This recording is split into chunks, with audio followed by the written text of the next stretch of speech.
சொந்த இடம் இல்லாதவர்களுக்கு இடம் கொடுக்கணும். அதுக்கப்புறம் அரசு சார்பாக 2.25 லட்சம் ரூபாய் பணம் கொடுத்து வீடு கட்ட சொல்லணுங்க.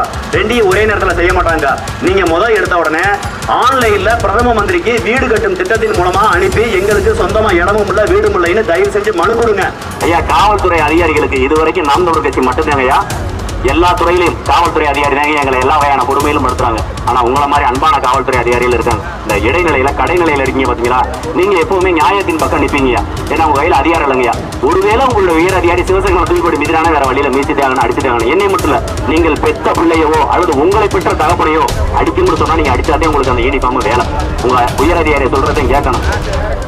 ஆமா, அது மாதிரிங்கய்யா நாங்க நாம் தமிழர் கட்சி இது வரைக்கும் காவல்துறைக்கு செஞ்சிருக்க சொல்றீங்க ஐயா. இங்க பாருங்க, ஒவ்வொரு அதிகாரிக்கும் அதாவது ஒவ்வொரு அலுவலருக்கும் காவல்துறையில் இருக்கக்கூடிய ஒவ்வொரு அலுவலருக்கும் வார விடுமுறை கட்டாயம் உண்டு. ஒருத்தருக்கு ஞாயிற்றுக்கிழமைனா ஒருத்தருக்கு திங்கக்கிழமை. அதாவது சுழற்சி முறையில இந்த வாரம் நீங்க ஞாயிற்றுக்கிழமை விடுமுறைனா அடுத்த வாரம் திங்கக்கிழமை, அதுக்கடுத்த வாரம் செவ்வாய்க்கிழமை, அதுக்கடுத்த வாரம் புதன்கிழமை. இது மாதிரி வார விடுமுறை அனைவருக்கும் உண்டுங்கய்யா. ஒண்ணு அண்ணன் உட்கார்ந்து இந்த மாதிரி மைக்கில் ஊரா போய் நாய் மாதிரி தொண்டை தண்ணி வத்த கத்துறக்கான காரணம் உங்களுக்காகத்தான். உங்களுடைய அப்பா அம்மாவோ என்னுடைய அப்பா அம்மாவும் உங்களுடைய தாத்தா பாட்டி என்னுடைய தாத்தா பாட்டியே காலம் முடிஞ்சிருச்சு. அவங்க எல்லாம் கஷ்டப்பட்டாங்க, வாழ்ந்துட்டாங்க, முடிஞ்சிருச்சு. ஆனால் நீங்க நானும் நல்லா வாழணும். ஓம் பிள்ளையும் என் பிள்ளையும் நல்லா வாழணும். ஓம் பேரனும் என் பேரனும் நல்லா வாழணும். நாம நல்லா வாழணும்னா நாம் தமிழர் கட்சிக்கு ஓட்டு போறோம். நாம் தமிழர் கட்சிக்கு ஓட்டு போட்டாதான் நல்ல தலைவர்கள் வருவாங்க.